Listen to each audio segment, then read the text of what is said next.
അസ്സലാമു അലൈക്കും റഹ്മത്തുള്ളാഹി വബറകാതുഹു. ബിസ്മില്ലാ അൽഹംദുലില്ലാ അല്ലദീ ഹദാന ലിഹാദാ വമാ കുന്നാ ലിനഹ്തദിയ ലൗലാ അൻ ഹദാനല്ലാഹ് അമ്മാ ബഅദ്.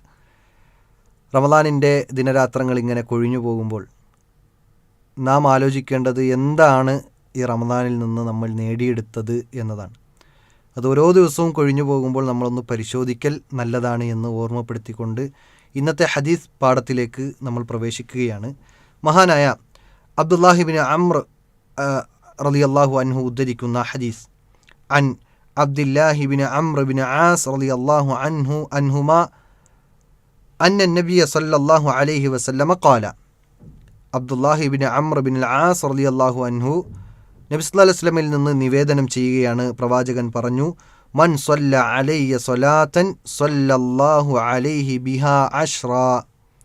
റവാഹു മുസ്ലിം. 384 ഹദീസാണ്. പ്രവാചകൻ പറയുകയാണ്, ആരെങ്കിലും എൻ്റെ മേൽ സ്വലാത്ത് ചൊല്ലുകയാണ് എങ്കിൽ അവന് 10 പ്രതിഫലം, 10 ആശീർവാദം അല്ലാഹു നൽകുമെന്നാണ്. ഈ ഹദീസ് നമുക്ക് പഠിപ്പിച്ചു നൽകുന്നത് പ്രവാചകൻ സല്ലല്ലാഹു അലൈഹി വസല്ലമയുടെ മേലുള്ള സ്വലാത്തിനോടുള്ള പ്രേരണയാണ്. പ്രവാചകൻ സല്ലല്ലാഹു അലൈഹി വസല്ലമയുടെ നാമം കേൾക്കുമ്പോൾ, അതുപോലെ തന്നെ വ്യത്യസ്തമായ ചില സന്ദർഭങ്ങളിൽ നമ്മൾ പ്രവാചകന് വേണ്ടി പ്രാർത്ഥിക്കലാണ് യഥാർത്ഥത്തിൽ പ്രവാചകൻ്റെ മേൽ സ്വലാത്ത് ചൊല്ലുക എന്നത്. ഇവിടെ സ്വല്ലല്ലാഹു അലൈഹി ബിഹാ അശ്റ എന്ന് പറയുമ്പോൾ, ഒരു മനുഷ്യൻ പ്രവാചകൻ സല്ലല്ലാഹു അലൈഹി വസല്ലമയുടെ മേൽ സ്വലാത്ത് ചൊല്ലുമ്പോൾ അള്ളാഹു അവൻ്റെ മേൽ 10 സ്വലാത്ത് ചൊല്ലുന്നു എന്ന് പറഞ്ഞാൽ അവിടെ സ്വലാത്തിന് വ്യത്യസ്തമായ അർത്ഥങ്ങൾ നമ്മൾ മനസ്സിലാക്കേണ്ടതുണ്ട്. ഒന്നാമതായി, അള്ളാഹുവിലേക്ക് സ്വലാത്തിനെ ചേർത്തു പറയുമ്പോൾ അത് അള്ളാഹു ആ മനുഷ്യനെ ആശീർവദിച്ചിരിക്കുന്നു എന്നതാണ് അവിടുത്തെ അർത്ഥം. എന്നാൽ വിശുദ്ധ ഖുർആനിൽ കാണാൻ സാധിക്കും, ഇന്നല്ലാഹ വ മലായികതഹു യുസല്ലൂന അലൻ നബി യാ അയ്യുഹല്ലദീന ആമനു സല്ലു അലൈഹി വസല്ലിമു തസ്ലീമ. സൂറത്തു അഹ്സാബിൻ്റെ 56-ാമത്തെ ആയത്താണ്. അതിൽ അള്ളാഹുവും മലക്കുകളും നബിയുടെ മേൽ സ്വലാത്ത് ചൊല്ലുന്നു എന്ന് പറഞ്ഞു കഴിഞ്ഞാൽ അള്ളാഹുവിലേക്ക് സ്വലാത്തിനെ ചേർത്ത് പറയുമ്പോൾ അള്ളാഹു ആശീർവദിച്ചിരിക്കുന്നു എന്ന അർത്ഥം അവിടെ കൊടുക്കേണ്ടതുണ്ട്.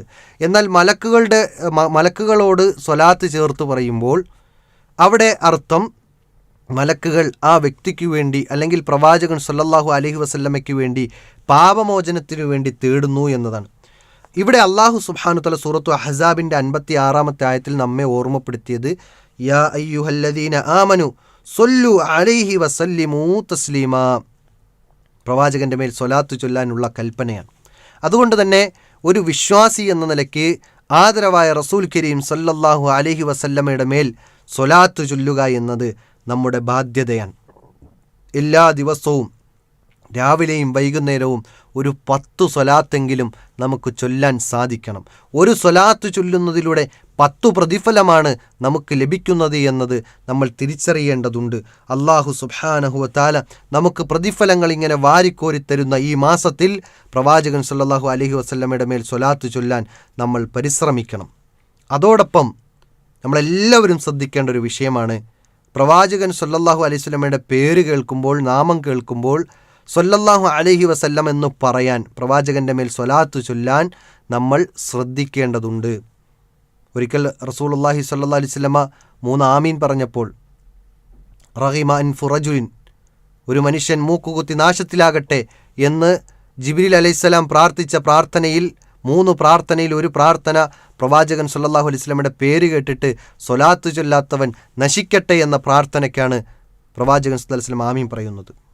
അതുകൊണ്ട് നമ്മുടെ മുത്തുനബിയായ മുഹമ്മദ് മുസ്തഫ സല്ലല്ലാഹു അലൈഹി വസല്ലമയുടെ പേര് കേൾക്കുമ്പോൾ സ്വലാത്ത് ചൊല്ലാൻ നമ്മൾ ഏറെ ശ്രദ്ധിക്കേണ്ടതുണ്ട് എന്നതാണ്.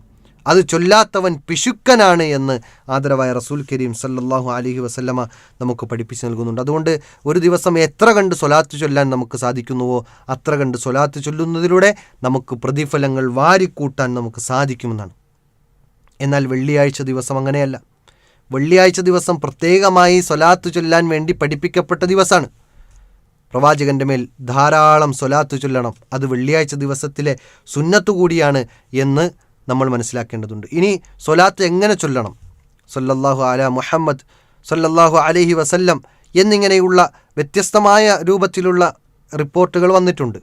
അതെല്ലാം ഏതും നമുക്ക് ചൊല്ലാം. ഇബ്രാഹിമിയ സ്വലാത്ത് ഏറ്റവും അഫ്ളലാണ്. നമ്മൾ തശഹുദിൽ പറയുന്ന ഇബ്രാഹിമിയ സ്വലാത്ത് നബി സല്ലല്ലാഹു അലൈഹി വസല്ലമയുടെ മേലുള്ള അല്ലാഹുമ്മ സ്വല്ലി അലാ മുഹമ്മദിൻ വ അലാ ആലി മുഹമ്മദ് കമാ സ്വല്ലൈത അലാ ഇബ്രാഹിമ വ അലാ ആലി ഇബ്രാഹിം ഇന്നക ഹമീദും മജീദ്. അല്ലാഹുമ്മ ബാരിക് അലാ മുഹമ്മദിൻ വ അലാ ആലി മുഹമ്മദ് കമാ ബാറക്ത അലാ ഇബ്രാഹിമ വ അലാ ആലി ഇബ്രാഹിം ഇന്നക ഹമീദും മജീദ് എന്ന് പറയുന്ന പൂർണ്ണമായ ഇബ്രാഹിമിയ സ്വലാത്ത് പറയുക എന്നത് കൂടുതൽ ശ്രേഷ്ഠതയുള്ളതാണ് എന്ന് നമ്മൾ തിരിച്ചറിയേണ്ടതുണ്ട്. എന്നാൽ അതോടൊപ്പം സൂചിപ്പിക്കാനുള്ള ഒരു ഗൗരവകരമായ ഒരു വിഷയം, പ്രവാചകൻ സല്ലല്ലാഹു അലൈഹി വസല്ലമയുടെ മേൽ പ്രാർത്ഥിക്കുന്നു എന്നതിൻ്റെ വ്യാജാനെ പ്രവാചകനോട് പ്രാർത്ഥിക്കുന്ന ഒരവസ്ഥ ഒരിക്കലും ഉണ്ടാകാൻ പാടില്ല. ആദരവുണ്ടാകണം, പക്ഷേ ആരാധിക്കാൻ പാടില്ല. നസ്രാണികൾ അതുപോലെ തന്നെ ജൂതന്മാർ, അവർക്ക് പറ്റിയ ഏറ്റവും വലിയ തെറ്റ് അവർ അവരുടെ അമ്പിയാക്കന്മാരെ ഔലിയാക്കന്മാരെ ആദരിച്ച് അവസാനം ആരാധിക്കുന്ന അവസ്ഥയിലേക്ക് പോയിട്ടുണ്ട്. എന്നാൽ ഒരു മുസ്ലിം എന്ന നിലയ്ക്ക് പ്രവാചകൻ സല്ലല്ലാഹു അലൈഹി വസല്ലമയെ ആരാധിക്കാൻ പാടില്ല, വിളിച്ചു പ്രാർത്ഥിക്കാൻ പാടില്ല. ആ പ്രവാചകന് വേണ്ടിയായിരിക്കണം നമ്മൾ പ്രാർത്ഥിക്കേണ്ടത് എന്ന് പ്രത്യേകം ഓർമ്മപ്പെടുത്തുന്നു. ഈ രൂപത്തിൽ പ്രവാചകൻ സല്ലല്ലാഹു അലൈഹി വസല്ലമയുടെ മേൽ സ്വലാത്ത് വർദ്ധിപ്പിക്കുന്ന യഥാർത്ഥ സത്യവിശ്വാസികളുടെ കൂട്ടത്തിൽ അല്ലാഹു നമ്മെല്ലാവരെയും ഉൾപ്പെടുത്തി അനുഗ്രഹിക്കുമാറാകട്ടെ. വ ആഖിറു ദഅ്വാന അനിൽ ഹംദുലില്ലാഹി റബ്ബിൽ ആലമീൻ. അസ്സലാമു അലൈക്കും വറഹ്മത്തുള്ളാഹി വബറകാതുഹു.